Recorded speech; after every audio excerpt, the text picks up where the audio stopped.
Hoy visitamos uno de los lugares donde conviven años de historia, arte contemporáneo y uno de los monasterios más importantes de España.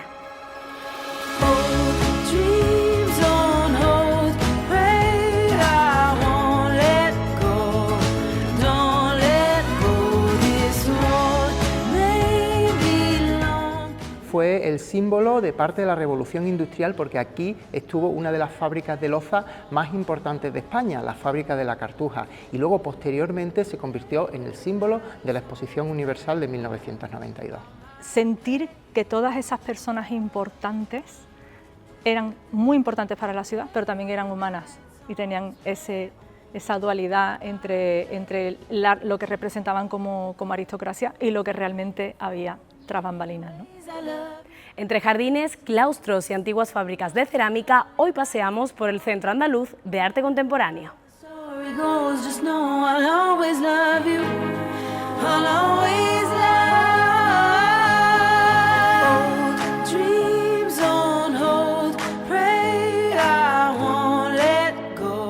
Hombre, Rafa, muy buena.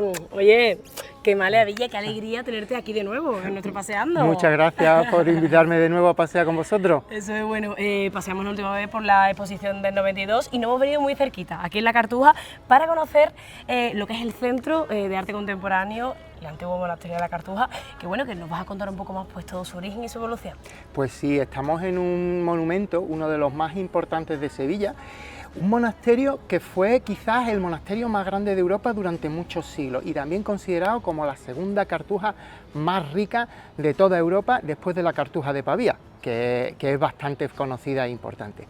Y además es un lugar con muchísima historia, la Cartuja de Santa María de las Cuevas, y se llama así por una sencilla razón, porque todo este terreno de aquí estaba lleno de cuevas, porque desde época almohade aquí se sacaba lo que es la arcilla para la cerámica de Triana. Entonces se hacían agujeros, se hacían cuevas y por eso a esta zona se la llamaba de las cuevas, ¿no? Y a partir de ahí pues es el origen de este asentamiento religioso, porque justo después de la llegada de los castellanos existe la leyenda que se encontró una imagen metida en una de esos agujeros, de esas cuevas, y a partir de ahí empezó con una pequeña ermita y poco a poco un convento, un monasterio. Qué maravilla. Bueno, pongamos en contexto a todos los espectadores en qué año surge y en qué contexto histórico surge este monasterio. Pues a partir de esa primera pequeña ermita, ¿no? Pues el monasterio va a ir primero creciendo, que esa ermita se le da a los franciscanos, y a partir del año 1400 pues el arzobispo Gonzalo de Mena le va a dar a la Orden Cartuja, que tenía algunos monasterios ya en España, serán unos monjes del monasterio del Paular, que está en Madrid, que vendrán aquí y establecerán aquí la primera comunidad. Y esta comunidad pues se verá enriquecida por diversas familias que aportarán dinero y aportarán, pues serán mecenas de la comunidad e irá creciendo hasta convertirse en un complejo muy importante. Háblanos de las características que encontramos en esta fachada principal. Bueno, ¿qué rasgos arquitectónicos destacarías? Pues mira, esto que tenemos aquí, que es lo que nos da la bienvenida al monasterio de la Cartuja, es lo que se llama la capilla de afuera. Los monjes cartujos son unos monjes de clausura, tienen una serie de filtros entre el exterior, entre el mundo, digamos, civil, mundano, y ese mundo religioso contemplativo que está dentro. Y este era el primer filtro. Hay que tener en cuenta que esta puerta se abría hacia lo que es la Vega de Camas, ¿no? Hacia el Aljarafe. Luego tendremos otra puerta que da al río, que es la que se llama Puerta del Río, que da a la ciudad. Pero como el río era muy peligroso, pues la puerta principal estaba aquí. Y esta capilla era la capilla donde toda esa gente que vivía en los cortijos y en las casas diseminadas en esta vega, pues podía venir a escuchar misa, ¿no? Y ese era ese primer filtro. Es una obra de Ambrosio de Figueroa, último de esta estirpe de arquitectos, con Leonardo de Figueroa, el más importante, que lo tenemos en El Salvador, en San Luis, etcétera, ¿no? Y es uno de los grandes obras del final del barroco en Sevilla, y además se convirtió en uno de los iconos de la Exposición Universal, porque precisamente aquí enfrente, en esta pradera, se inauguró el 20 de abril de 1992 la Exposición Universal de Sevilla. Qué maravilla. Bueno, pues ¿te parece bien si vamos para adentro a conocerlo más de cerca? Estupendo. Vamos para adentro.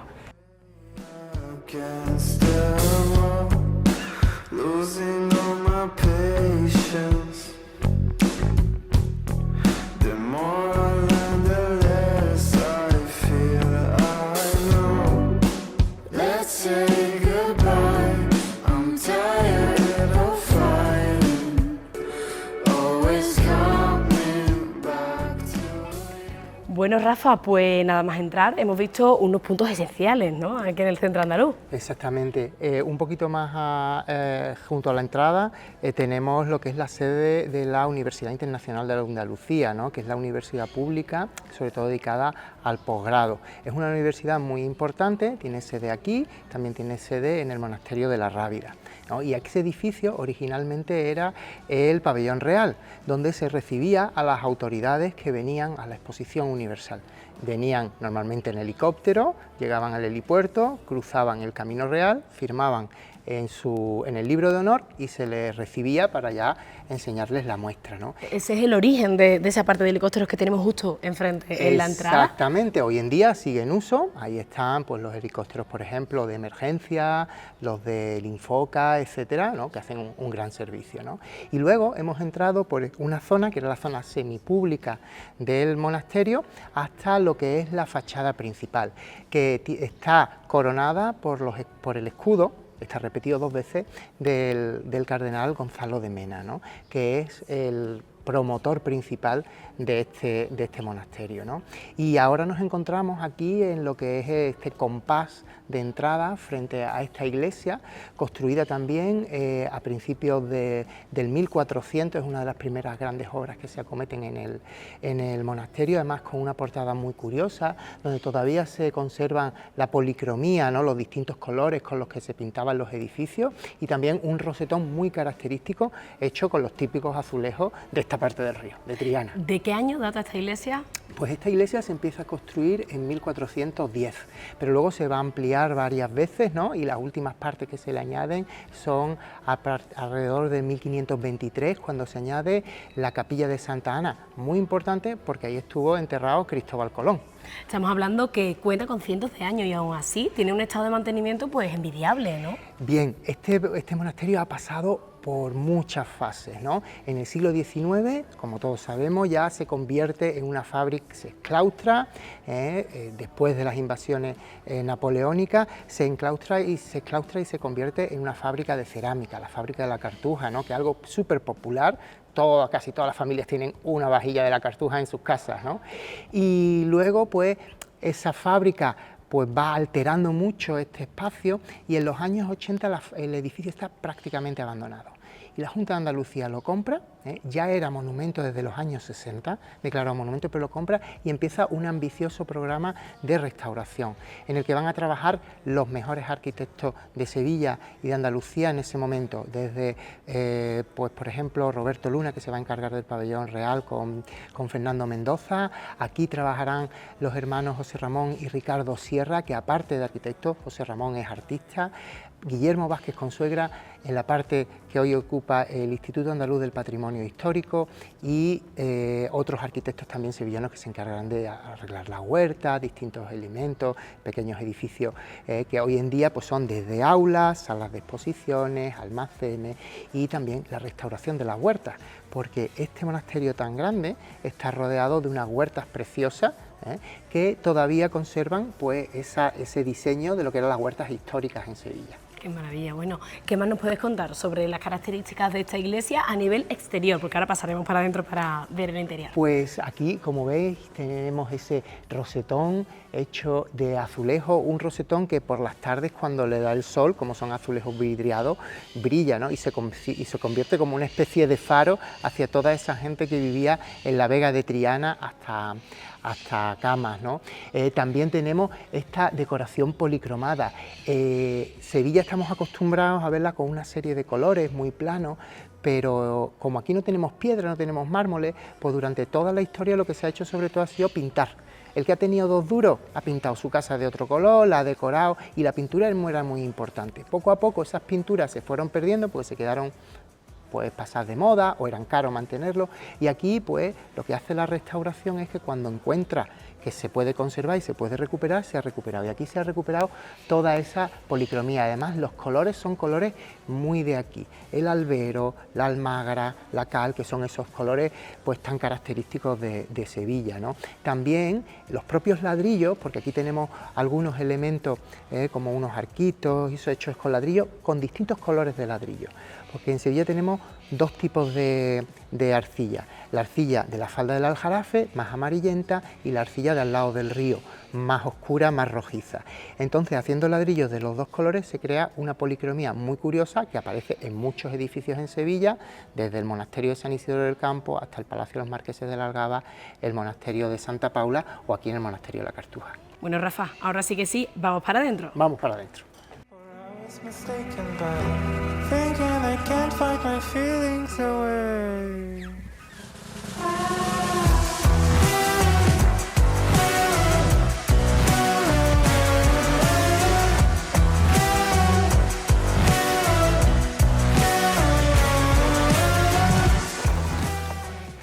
Impresionante, tal y como entramos en el interior de la iglesia, la altura que tiene el techo y bueno, y también las pinturas de las paredes. Exactamente, esta es una iglesia de una sola nave, ¿no? Los monasterios, los conventos normalmente tienen unas iglesias bastante sencillas, pero llama mucho la atención esa grandeza, porque ya habíamos dicho que este era un monasterio muy rico, y nada más entrar nos sorprende los restos de la policromía, de las pinturas que nos quedan en las paredes, ¿no? Que muestran esa riqueza que había en este convento, en este monasterio. Muchas veces usamos esas 2 palabras, pero bueno, convento es el edificio y la comunidad, y el monasterio es el edificio solo, ¿no? Que para que nos quede así un poquito más claro. Y bueno, nada más entrar nos encontramos justo aquí a nuestra derecha una capilla impresionante. Es la última adición que se hizo a la iglesia, ¿no? La capilla de Santa Ana. Una capilla muy importante no solamente en la historia del monasterio, sino también en la historia de América, porque este monasterio se eligió también la isla de la Cartuja para celebrar aquí la Exposición Universal, precisamente por la relación que tuvo este monasterio con la familia Colón y con Cristóbal Colón. Precisamente justo aquí estuvo enterrado Colón pues aproximadamente como unos 50 años, antes de que su familia decidiera trasladar su cuerpo a la isla de la Española, ¿no? O sea que nos encontramos sobre la anterior tumba de Colón, de concretamente Colón. estaba aquí, y una vez que se desenterró, entiendo pues que dejó de tener uso, ¿no? Como mausoleo, y empezó a usarse como sala de exposiciones. Bueno, esto fue una capilla durante mucho tiempo de la iglesia, ¿no? Pero luego ya será a partir de la renovación que se hace en los años 80 y después de la Exposición Universal, cuando este edificio se convertirá en el Centro Andaluz de Arte Contemporáneo. Eso es, bueno, actualmente aquí en esta capilla encontramos ya una de esas exposiciones, de las muchas que alberga el Centro Andaluz de Arte Contemporáneo, pero las características de aquí arriba son impresionantes, eso se han mantenido intactos. Eso se ha mantenido intacto, se ha recuperado todo lo que se podía recuperar, a pesar de todos los avatares que ha tenido el edificio, y este espacio tan grande y tan magnífico pues sirve para albergar esas exposiciones de gran formato, porque el arte contemporáneo muchas veces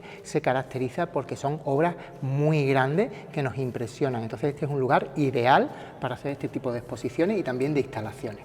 Este centro tiene relación con Cristóbal Colón. ¿Hay otros protagonistas pues, principales, ¿no? que hayan pasado por aquí o que hayan tenido algún tipo de contacto o vínculo? Bueno, la familia Colón, Cristóbal Colón, preparó varias de sus expediciones desde aquí. Él vivió en la hospedería que tenían aquí los monjes, era muy amigo de algunos de los principales monjes de este monasterio, ¿no?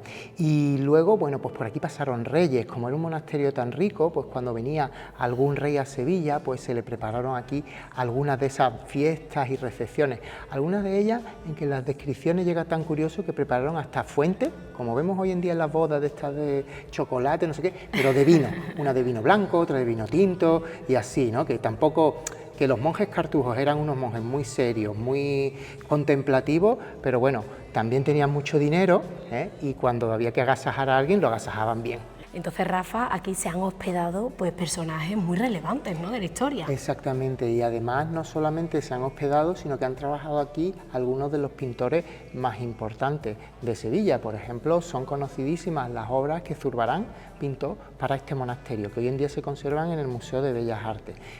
La colección artística de este monasterio, pues bueno, pues con la invasión francesa, con las desamortizaciones, se perdió totalmente y bueno, pues hoy en día está repartido por algunos de los mejores museos del mundo.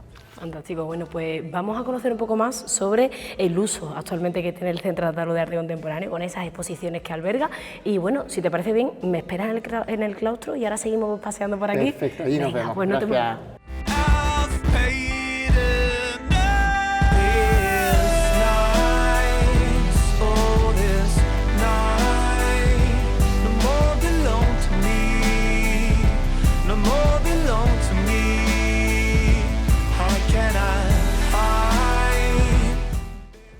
Pues buena, Yolanda. Hola, ¿qué tal? Buenos días. ¿Qué tal? Bueno, Yolanda, tú eres responsable de exposiciones en el Sí. Centro Andaluz de Arte Contemporáneo y bueno, cuéntanos un poco cuál es el uso actual que se le da realmente en cuanto a todo lo artístico, ¿no?, y todas las exposiciones que tienen lugar aquí.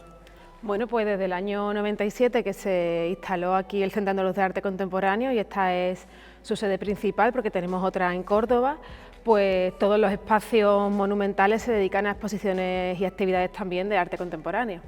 Nos encontramos en la iglesia, uno de los puntos claves, ¿no?, del centro, y aquí concretamente ahora pues alberga una de las muchas exposiciones que tenéis durante todo el año.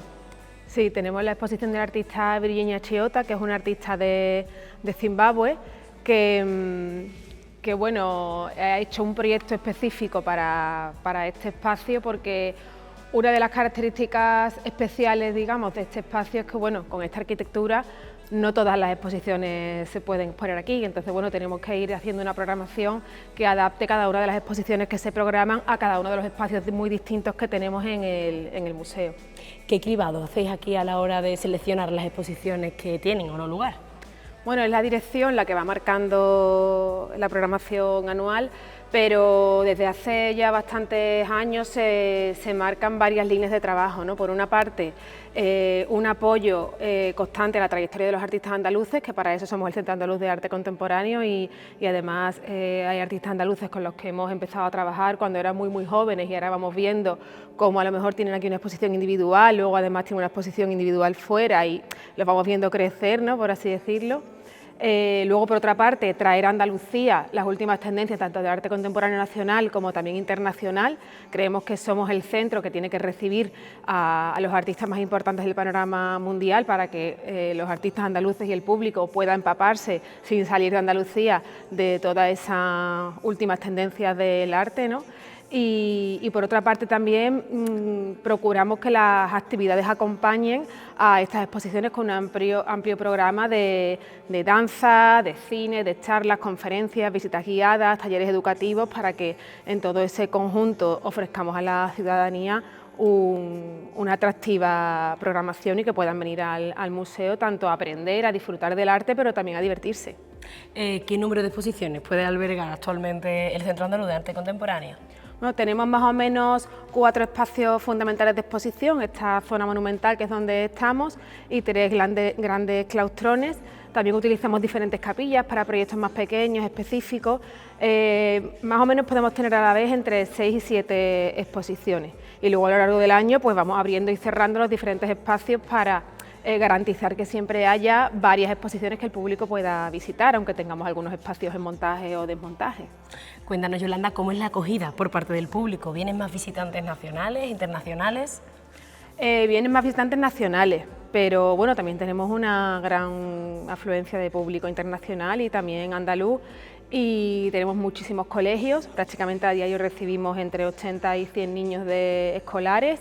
Los fines de semana pues es más un visitante que viene o bien de turismo o bien visitante individual, no tanto en grupo, pero sí que recibimos visitantes de muchas nacionalidades y también un público como muy fiel, que viene a todas las exposiciones, a las inauguraciones, a las actividades, y es bonito ver también cómo vienen niños de colegio y luego vienen con sus padres porque la visita con el colegio les ha gustado y son los propios niños los que vienen, los que traen a los padres al museo, ¿no? Entonces, bueno, Creemos que sí, evidentemente hay exposiciones que tienen como un sector de público más concreto y otras que otro, entonces por eso también intentamos siempre combinar exposiciones de diferentes tipos para que todo el mundo tenga algo con el que se pueda identificar. ¿Y el visitante sevillano sigue viniendo aquí repetidamente a ver las nuevas exposiciones o ya no tanto?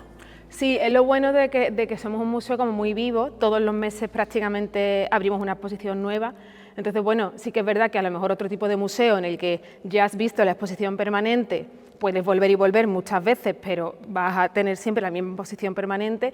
Nosotros, como estamos constantemente cambiando las exposiciones, el público sevillano que tiene interés en el arte contemporáneo sí viene frecuentemente a las exposiciones, participa en los talleres educativos, viene al cine de verano, viene a los conciertos en verano, entonces sí que tenemos un público muy fiel que repite. Cuéntanos cómo ha sido la evolución del Centro Andaluz de Arte Contemporáneo a lo largo de los años, porque no hay nadie mejor que tú para decírnoslo, Yolanda, que llevas aquí pues casi 2 décadas. Sí, pues bueno, yo creo que es así, el número de visitantes ha ido siempre en aumento, siempre ha ido en aumento, salvo los años del COVID, que todas las instituciones culturales, porque estuvieron cerradas un tiempo, tuvieron una reducción de visitantes, siempre ha habido un aumento de las visitas y también en medios culturales, en prensa y tal, estamos recibiendo muy buena crítica, o sea que creo y además intentamos hacer un buen trabajo para que sea del interés del público. Cómo ha evolucionado también el aprovechamiento de cada rincón, ¿no? Y cada espacio de este centro para aprovecharlo al máximo en cuanto a posiciones. Sí, sí que es verdad que hace tiempo solo se utilizaban a lo mejor más para exposiciones los grandes claustrones, pero poco a poco el arte contemporáneo ha ido como colonizando cada uno de los espacios y es verdad que hace un tiempo empezamos a hacer proyectos específicos con artistas en pequeñas capillas y funciona muy bien porque además a los artistas les parece como súper atractivo, sobre todo a un determinado grupo de artistas que además trabajan a lo mejor en relación con la historia, con el patrimonio, con el archivo y les interesa todo eso, cuando se enfrentan a un espacio de una capilla monumental de este museo, pues como un aliciente, ¿no?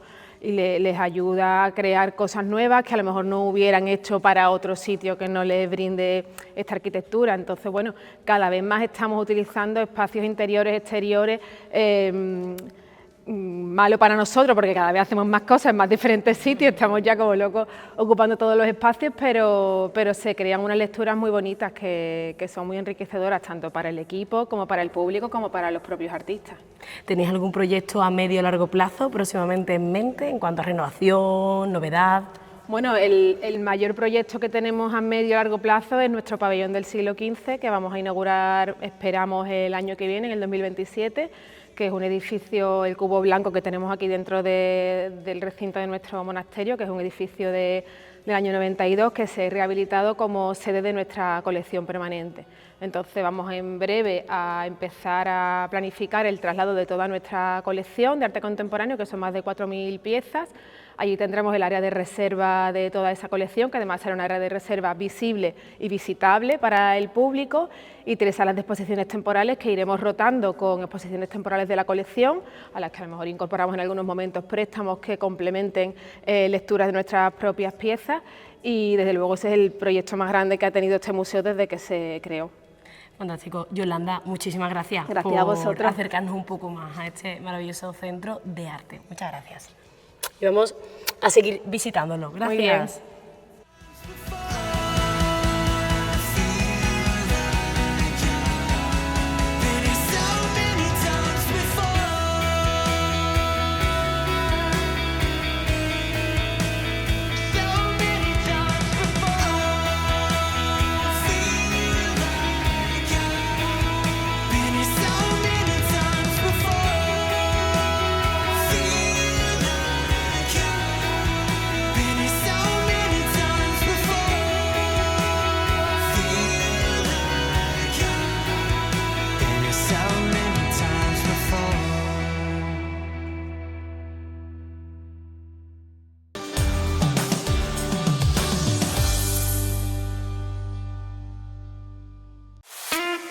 Zapi, presente y futuro de PTV Telecom.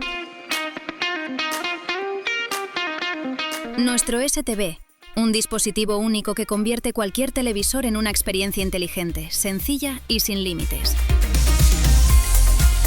Miles de títulos a la carta y contenidos locales que nos hacen diferentes. Ahora todo ese contenido tiene su espacio propio. Más PTV, una sección exclusiva donde encontrarás lo mejor de PTV, tanto en directo como a la carta.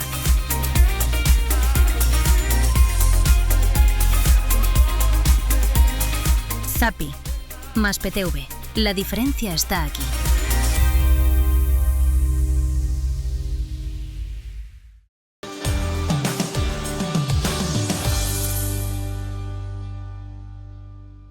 Bueno, pues ya está aquí de nuevo, Rafa. Muy bien. Bueno, pues vamos a seguir conociendo más de este antiguo monasterio y nos hemos venido hasta uno de los puntos principales, hasta el claustro. Esto era esencial para saber cómo era la vida, ¿no?, aquí en el monasterio, que si te parece bien vamos a conocer un poco más sobre eso. Pues sí, la vida en un monasterio cartujo era, digamos que una vida muy ascética. Los monjes cartujos pues practicaban el ora et labora, el orar y trabajar, pero de una manera en la que la comunidad, cada uno, tenía una celda y un huerto en el que trabajaba. Y luego tenían unos espacios comunes donde se reunían. Y ese es uno de esos principales espacios comunes, que es el claustrillo. El monasterio tuvo 4 claustros.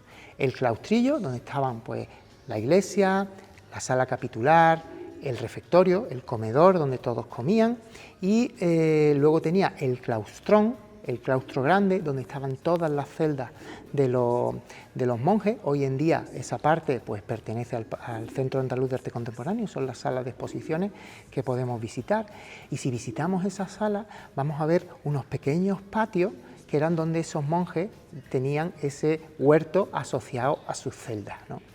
Pero claro, aquí los monjes no entraban un día, oye, yo quiero ser monje, me voy a hacer monje, no, tenía que pasar un proceso. Entonces estaban los legos, que son esos novicios que empiezan su carrera religiosa, y esos tenían otro claustro, otra zona, que es la zona que hoy en día es la zona Fabril, donde está el Instituto Andaluz del Patrimonio Histórico. Y ese claustro se ha recuperado hace poco con una nueva sala de exposiciones que ha hecho el arquitecto Paco Reina, pues un espacio magnífico. Y luego había otro claustro más, el claustro de San Miguel, que es que ya está desaparecido, porque bueno, el edificio se transformó muchísimo. Pero sin embargo, este claustro era el corazón de la vida diaria de los monjes, ¿no?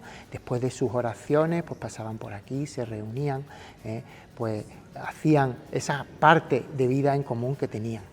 Cuéntanos un poco más sobre las características de este claustrillo, uno de los 4 que había. Tenemos unas columnas que llaman mucho la atención en todo el entorno. Pues sí. Háblanos de las características. Pues mire, este claustro pues combina diversas influencias. Vemos aquí ese uso del ladrillo, de la arquitectura local, de esa arquitectura que llamamos mudéjar, y también tenemos una serie de columnas que tienen unas características muy especiales, porque estamos justo entre la Edad Media y el Renacimiento. Aquí vamos a encontrar unos capiteles muy simplificados, ¿no?, que nos recuerdan a unos capiteles que están también en otro palacio, en otro edificio muy importante en Sevilla, que es la Casa de Pilato, ¿no? Hay que tener en cuenta que los grandes patrocinadores de este edificio fueron los Enríquez de Rivera, ¿no?, y de hecho estuvieron y están aquí enterrados, y es posible que se estuviera construyendo al mismo tiempo. Y luego estos fustos de las columnas con esos anillados, pues casi que nos recuerdan al arte nazarí, a esas columnas de la Alhambra, muy estilizadas, con esos detalles de esos anillos. Por lo tanto, hablan de ese sincretismo, de cómo es la arquitectura, el arte, la manera de ver la construcción en el sur de la península ibérica, en Andalucía, porque, claro, nosotros somos una esponja y vamos sumando estilos. Aquí vemos partes góticas, decoraciones pues con azulejos, con trazas de arte islámico, ¿no?, esa convivencia que tendremos aquí durante siglos, ¿no? Y en este espacio pues también vamos a encontrar objetos artísticos, ¿no?, pues tumbas, elementos que pertenecían a esas tumbas, pues de esas personas que eran mecenas de este lugar. Y una de las más importantes pues están hoy en día en la sala capitular. Bueno, Rafa, entre los muchos elementos que encontramos en este claustro, me llama la atención 2 esculturas de 2 chicas que están en un lateral. Cuéntame, ¿quiénes son? Bueno, pues son la mujer y la hija de Hernán Cortés, que también fueron sepultadas aquí. Hay que ver que este era un espacio principal en Sevilla, ¿no? Y pertenecía y estaba patrocinado por alguna de las familias más importantes. Y la familia más importante aquí era la familia de los Enríquez de Ribera, de los adelantados mayores de Andalucía. No solo Catalina de Ribera, pues está aquí enterrada, sino también el primer duque de Alcalá, ¿no? El gran reformador de la casa de Pilatos, que encontramos aquí su lauda sepulcral. Este hombre fue virrey de Nápoles y es el que va a atraer arquitectos italianos, ¿no? Como Benvenuto Tortello, que rehará totalmente la casa de Pilatos, añadiendo un trocito de Italia en Sevilla. Además de esa escultura y de las columnas, ¿qué otros elementos destacarías de este claustro? Bueno, pues este claustro, esos arcos con esos arcos esperaltados, con esos alfices que nos recuerdan todavía a la arquitectura islámica, ese uso del ladrillo, los alfarjes de madera, de pinos de Flandes, ¿no?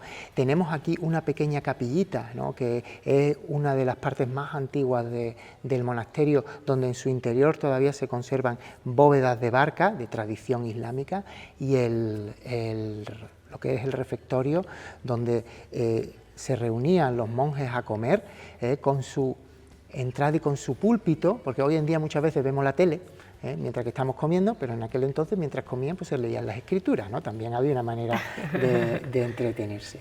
Y estos monjes eran muy ascéticos, ¿no? Y por ejemplo no comían nunca carne, pero a veces necesitaban un poquito de proteína. Y en este monasterio hay un gran estanque donde criaban tortugas, porque ellos, las tortugas están ahí, que viven en tierra, en agua, no saben si es carne o pescado. Pues ellos comían esas tortugas, pues como había un vacío legal, a partir de eso, pues ahí pues tenían ese pequeño aporte de proteína. Y como ya hemos visto, cada uno en su celda tenía como una pequeña sala de estar, el dormitorio, una letrina y ese huertecito donde producían sus propios alimentos. ¿Alguna anécdota o leyenda curiosa que haya tenido lugar tanto aquí como en el monasterio? Bueno, este monasterio, aparte de acoger pues, a visitantes ilustres, etcétera, durante la ocupación francesa, pues los monjes fueron expulsados, se diezmó esa colección artística y luego volvieron los monjes, pero volvieron muy poquito tiempo, porque al poco tiempo ya el monasterio se expropió y se vendió a Carlos Pitman para construir la fábrica. Esta fábrica era una fábrica con una mentalidad que existía sobre todo en el siglo XIX, de que las personas que trabajaban aquí fueran, pues sintieran esto como suyo y también poder trabajar aquí el máximo tiempo posible. Pues los niños de las familias, de las personas que trabajaban aquí, tenían su propia escuela, su propia guardería y todo, pues bueno, pues porque los padres, eso de la conciliación familiar, lo pudieran llevar un poquito mejor. Bueno, Rafa, ¿algo más que añadir de este lugar? Pues yo recomendaría, si queréis, que paséis a la sala capitular, porque ahí vais a descubrir algunas de las obras más importantes del Renacimiento en España. Perfecto, allí está Laura esperándome, ¿verdad? Estupendo, sí. Vale, genial. Venga. Pues nos vemos en Los Hornos, si te parece, muy bien. y seguimos recorriendo el centro. Venga, gracias, hasta ahora.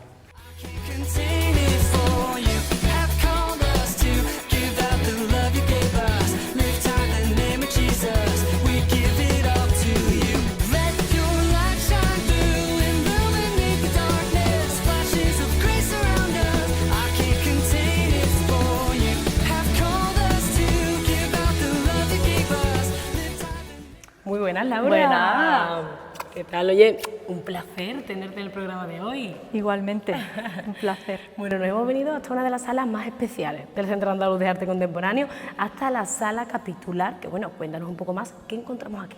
Bueno, aquí encontramos el cotilleo del siglo XV y XVI. También nos tenemos que ir un poquito al XIV, porque aquí tenemos a una familia completa, desde el siglo XIV hasta el siglo XVI, enterrada en esta sala capitular, porque ellos fueron los patronos de este convento, del monasterio de las Cuevas, aproximadamente a finales del siglo XV. Estamos hablando de 1499, se funda por el arzobispo Gonzalo de Mena, y después los Rivera le hacen un trato con los monjes, ¿no? Con el prior, y le dicen, bueno, si queréis que os ayudemos en las obras, pues nos tenéis que dejar un sitio para enterrarnos, porque eso era muy importante en la época, el tener un lugar donde descansar, que fuera un lugar importante, sobre todo para una familia tan importante como eran los Rivera y los Mendoza, después también los Portocarrero, los Enríquez, hasta los Cortés, hasta Hernán Cortés, imagínate. ¡Qué maravilla! Bueno, y hablando de las características de esta sala, porque encontramos una escultura y unos relieves increíbles. Sí, bueno, es la introducción del Renacimiento en Sevilla. El hijo de Catalina de Rivera, que la tenemos aquí, en 1520 decide llamar a los artistas italianos para crear este mausoleo, no solamente esto, también las reformas del Palacio de Dueñas, de la Casa de Pilatos. Entonces, pues empiezan a trabajar aquí artistas italianos y a crear estos espacios renacentistas que no existían en la ciudad. Daos cuenta que pasamos de un gótico mudéjar a tener el primer Renacimiento en Sevilla en 1520. Y aquí, pues un ejemplo maravilloso en mármol de Carrara, y esa influencia también de los genoveses, de todos esos mercaderes que llegaron a Sevilla en esta época para hacer dinero, porque Sevilla era el centro económico de Europa, por así decirlo. ¿Hay algún elemento que te gustaría destacar en alguna de los laterales o en el techo? Pues por ejemplo tenemos el mausoleo de Catalina de Rivera, tanto de ella como de su marido, son absolutamente monumentales y maravillosos. Están realizados en el caso de Catalina por Pace Gassini. El pobre murió en 1522, empezó en 1520 y no pudo terminar el resto. Entonces se dedica a ello el gran Antonio Aprile, que también trabajará en la Casa de Pilatos con Fadrique y con los demás Rivera. Y entonces, pues bueno, tenemos esta monumentalidad que es el reflejo del Renacimiento en la ciudad de Sevilla, algo desconocido. Tenéis que pensar que fue algo muy novedoso en la época, ¿no? Fue el trending topic de la época, el tener este tipo de arte tan italiano, tan elegante y tan rico, porque aquí tenemos tanto el mármol como también después veremos, por ejemplo, ya en el siglo XVII la cerámica, y en el techo, allí en medio de la bóveda de crucería, tenemos el escudo del Hospital de las Cinco Llagas. Además de todas estas esculturas, relieves en mármol, en las paredes también tenemos unos azulejos que son auténticas obras de arte. Tenemos aquí, daos cuenta que la tradición de la cerámica en Triana era muy importante. El monasterio formaba parte de la collación de Triana, entonces estamos hablando desde época romana hasta prácticamente hoy. Entonces no solamente tenemos que hablar de la cartuja, de lo que es la losa, después con los pigmas, ¿no?, en el siglo XIX, sino también de toda la tradición cerámica desde siempre. Siempre digo que es la artesanía primordial de Sevilla, no hay otra, o sea, como es la cerámica, ¿no? ¿Cómo es el estado de conservación actualmente de la mayor parte de los elementos que encontramos aquí? Pues ha habido una buena restauración, pero evidentemente nos faltan elementos, porque este lugar ha sido durante muchas épocas monasterio, como ya hemos dicho, ¿no? Pero después, cuando llegó la invasión francesa, lo convirtieron en cuartel. O sea, hemos perdido mucho durante la invasión francesa en la ciudad, y después lo que es la desamortización que hizo que los monjes salieran de este lugar. Se reconstruye y se usa como fábrica de cerámica. Entonces, claro, tenemos que hablar de muchos cambios. También es verdad que durante mucho tiempo, por ejemplo, los mausoleos, por ejemplo el de Catalina de Rivera, estuvo en el Panteón de los Ilustres Sevillanos. Anda. Entonces, claro, cuando llega el año 92, para la Expo del 92, se recupera otra vez lo que vemos aquí, y tenemos de nuevo a toda la familia junta. Esta sala actualmente es la única privada del Centro Andaluz de Arte Contemporáneo, pertenece a una familia particular y bueno, actualmente pues es uno de los lugares más visitados, ¿no?, y más icónicos de este centro. Hombre, es que hay que venir, y siempre digo que además estas personas, sobre todo las mujeres de la familia, guardan grandes secretos. Y yo, que me dedico a estudiar sobre historia de las mujeres, pues claro, Catalina de Rivera, por ejemplo, fue la fundadora del primer hospital para mujeres de Europa. Wow. También fue la dueña de las almonas de Triana, fue la compradora de la Casa de Pilatos y el Palacio de Dueñas, y la que reformó, y la que pagó también parte de la construcción de la segunda planta del Alcázar. Estamos hablando de mujeres empoderadas, mujeres empresarias en la Sevilla, en este caso del siglo XV. También lo fue su madre, María de Mendoza. Y también lo fueron, por ejemplo, tanto Juana de Zúñiga como su hija Catalina Cortés, que fueron la segunda esposa de Hernán Cortés y la hija de Hernán Cortés, que estaban en el convento de Madre de Dios, y fueron las que pagaron no solamente la iglesia, sino también el retablo. Es que de eso nunca se habla, siempre se habla de los grandes nombres de hombres, ¿no? Pero nunca se habla de que el poder económico realmente, ellos estaban en la guerra, pero las que ostentaban el poder económico eran las mujeres en el siglo XV y XVI. Qué maravilla. Laura, antes de finalizar, ¿alguna anécdota o leyenda que esté relacionada con esta sala? Que seguro que hay muchas. Bueno, tengo muchas. Bueno, tenemos a Perafán de Rivera, el nieto de mi amiga Catalina, que tuvo un affair con Teresa Pinelo, que no era su esposa, su esposa era otra, el Pinelo de los genoveses, de la familia de los Pinelo, y tuvo a un santo, porque el hijo fue San Juan de Rivera, que tenemos sus reliquias en la catedral. Y otro de los cotilleos, pues bueno, cómo llega la familia Cortés a emparentar con la gran aristocracia sevillana, o sea, cómo consiguen terminar en este mausoleo y también en el claustro, ¿no? Así que es como, yo cuando voy al archivo digo, voy a ver el Ola del siglo XVI. Todo lo encuentras ahí. Todo lo encuentro ahí. Bueno, Laura, pues nada, muchas gracias por acercarnos a uno de los iconos, ¿no?, de este centro. Y bueno, espero verte pronto. Sí, cuando queráis. Paseando por Sevilla. Cuando queráis. Un besito.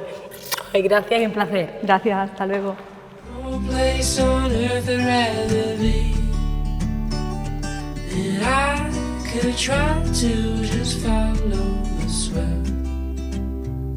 But I'll never find this anywhere else. Bueno, pues yo ya estoy aquí de nuevo, Rafa.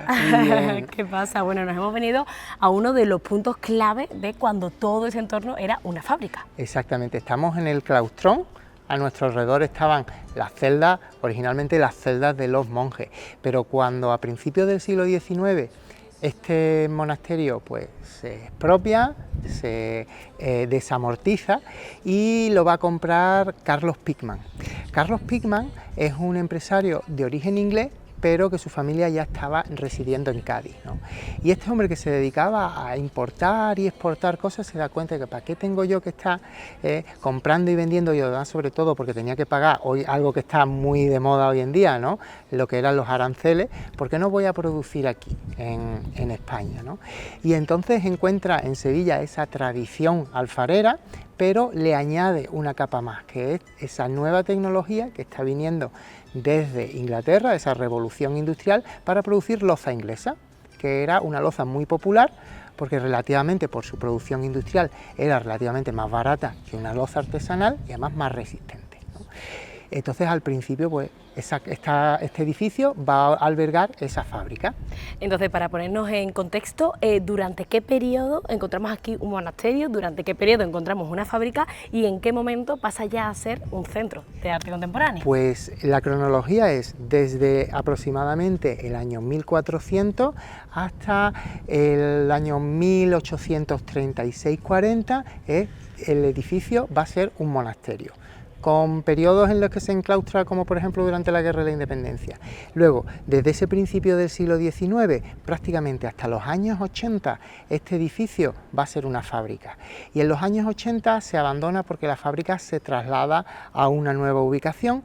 Este edificio queda abandonado y en 1986 lo compra la Junta de Andalucía, ya llevaba siendo monumento desde los años 60, y hace esa restauración de cara a la Exposición Universal. La primera institución que se instala aquí es el Instituto Andaluz del Patrimonio Histórico, que será también esa institución que va a velar por la conservación y la restauración de este espacio. Y al terminar la Exposición Universal, pues se van a reunir varias colecciones de arte contemporáneo públicas, como el antiguo Museo de Arte Contemporáneo de Sevilla, y se creará el Centro Andaluz de Arte Contemporáneo. Un centro que es, pues, uno de los centros punteros en la difusión, la conservación y la difusión del arte contemporáneo en España. Qué maravilla. Bueno, al final, pues toda esa evolución, ¿no?, y todos los periodos que ha abarcado pues todo este espacio ha ido dejando huella y ha dejado su granito de arena en cada uno de los rincones. Concretamente aquí, pues como hemos dicho también, pues encontramos esos superhornos de ese periodo en la que fue una fábrica. Háblanos de las características de estos hornos concretamente, Rafa. Bueno, pues estos hornos ya están en el imaginario colectivo. Uno piensa en la Cartuja y ve la Cartuja con sus chimeneas, con sus hornos que parecen botellas, ¿no? Tanto ha influido que ahora, por ejemplo, si vamos por la calle y vemos, o vamos a cualquier tienda esta que venden incienso, cosas cofrades y tal, pues tenemos esos incenciarios en forma de horno de la Cartuja, ¿no? E incluso hay perfume con forma de horno de la Cartuja, ¿no? Es algo ya que se ha quedado en la imagen de la ciudad. Sin embargo, estos hornos eran lo más moderno que había cuando esto se convierte en una fábrica de cerámica. Había que producir mucha cerámica de forma uniforme, se necesitaban altas temperaturas que en los hornos tradicionales sevillanos costaba más conseguir, ¿no? Entonces se importa esta técnica desde Inglaterra y se construyen una serie de hornos. No se conservan todos, se conservan algunos, los que estaban en mejores condiciones, otros se han perdido, pero sin embargo los podemos encontrar. Si paseamos por aquí, por la Cartuja, por el Centro de Arte Contemporáneo, podremos encontrar sus huellas que se han querido mantener como esas huellas de la historia. ¿Hay algo que te gustaría resaltar sobre esa etapa industrial de este espacio? Bueno, pues Sevilla fue en el siglo XVIII, antes de la Revolución Industrial, una ciudad industrial muy importante. Pero es que, sin embargo, también durante la Revolución Industrial muchas veces pensamos en que Andalucía no fue una zona industrializada. Sin embargo, Andalucía va a ser de las primeras zonas que se industrializan en España, antes incluso que Cataluña o que el País Vasco. Desde las siderurgias de Málaga, pasando por las minas de Huelva, pasando por fábricas como esta que fueron punteras en la introducción del vapor. De hecho, la chimenea principal que tenemos aquí en la Cartuja era también para usar en máquinas de vapor que ayudaban a la fabricación de todos estos objetos. Qué maravilla. Bueno, Rafa, ahora sí que sí nos vamos acercando al final, todavía no estamos ya a puntito, pero vamos a ir a otro de los puntos clave, yo diría que uno de los más mágicos, ¿no?, de este centro. Exactamente, sí, pues vamos para allá que estaremos un poquito más fresquitos. Venga, vamos para allá.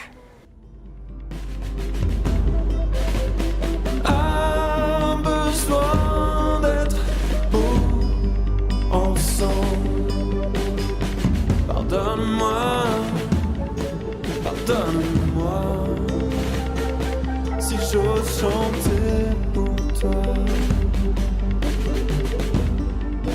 Bueno, Rafa, ya sé que sí estamos en el último escenario de nuestro recorrido del día de hoy. Pues sí, en este patio de las enredaderas, ¿no?, una intervención muy bella que se hace en la restauración del monasterio, con estas enredaderas que nos caen desde el techo, la fuente, el agua, este frescor que nos recuerda ya la salida a las huertas del monasterio, que son, pues como hemos visto, un sitio muy interesante. También tenemos algunos pabellones con obras de arte pertenecientes al Centro Andaluz de Arte Contemporáneo distribuidas por ahí. Y la verdad que creo que ha sido un recorrido muy bonito, en la que hemos descubierto muchas de esas capas que tiene este edificio, que para mucha gente pues sigue siendo un gran desconocido. Bueno, y para finalizar, pues este patio con enredaderas, porque a mí algo que me ha impresionado es que es muy diverso. Este Centro Andaluz de Arte Contemporáneo encontramos de todo, por supuesto por su evolución histórica, pero también porque tiene rincones únicos, lo hace muy especial. Exactamente. Durante mucho tiempo fue una ciudad monástica, después fue una ciudad fabril, y cada año, cada periodo histórico ha ido dejando algo aquí, y luego toda esa recuperación que se hizo pues se ha hecho con muchísimo mimo, cuidando todos estos espacios y dejándole pues a la ciudadanía un lugar lleno de historia, lleno de rincones y que está abierto a todo el mundo para que lo disfrutemos. De forma general, haciendo un balance, Rafa, ¿en qué estado de conservación se encuentra actualmente este centro en general, con todo lo que abarca? Bueno, lo que es el conjunto monumental del Monasterio de Santa María de las Cuevas está en un estado muy bueno. Obviamente, pues los periodos que hemos tenido estos años atrás de sequía afectaron un poquito a los jardines, y quizás en algunos puntos la parte exterior se ha cuidado un poco menos, ¿no? Que deberíamos de plantearnos todos en general, las administraciones públicas, la ciudadanía, que debemos de cuidar un poco un poquito más nuestro patrimonio, ¿no? Entonces, bueno, pues eliminar algunas bolsas de aparcamiento que no deberían de estar ahí, insistir a las administraciones que recuperen algunos de los jardines exteriores, ¿no?, y mejorar el uso, y sobre todo que sea mucho más accesible a los ciudadanos y ciudadanas poder venir y disfrutar de este entorno. ¿Y qué dirías que supone este centro a día de hoy para los sevillanos y sevillanas? Ya no solo a nivel nacional e internacional, que vienen turistas de todas partes, pero en Sevilla, ¿qué simboliza? Bueno, pues simboliza una gran parte de nuestra historia, esa evolución de la ciudad, esas distintas etapas y periodos, la relación de Sevilla con América, Sevilla como ciudad industrial, ahora Sevilla como ciudad del conocimiento. Aquí tenemos dos instituciones, bueno, tres instituciones muy importantes, una universidad, un museo de arte contemporáneo y un instituto que vela por la conservación del patrimonio, una institución, el IAPH, el Instituto Andaluz del Patrimonio Histórico, que es puntera a nivel internacional. Pero es una pena, Rafa, porque a día de hoy hay muchos sevillanos y sevillanas que todavía no conocen el Centro Andaluz de Arte Contemporáneo. Tienen que venir, ¿verdad? Tienen que animarse. Es verdad, muchas veces el arte contemporáneo se nos ve como algo un poquito extraño, ¿no? Pero yo animo a la gente que venga aquí, que lo conozca, porque muchas veces el arte contemporáneo lo vemos y no lo comprendemos, pero muchas veces que no es cuestión de comprenderlo, es cuestión simplemente de sentirlo, y eso lo podemos hacer todos.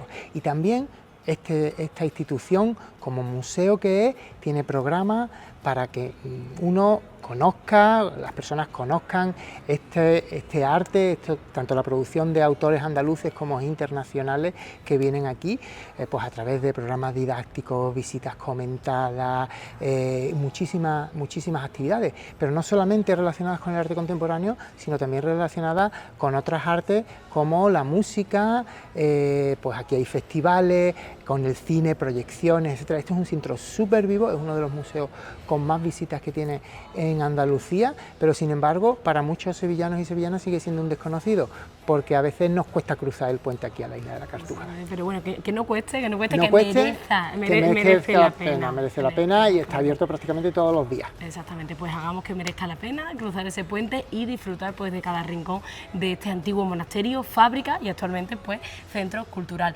Muchísimas gracias, Muchas Rafa, gracias. como siempre un placer que nos acompañes paseando por Sevilla y nos lleves de la mano pues toda la historia, recorrido. Muchas gracias a vosotros, siempre es un placer poder pasear con vosotros. Gracias. Pues nos vemos pronto. Sí, espero que sí. Es un hasta pronto, Sí, hasta luego. sí. Muchas gracias. Venga, hasta luego. Adiós.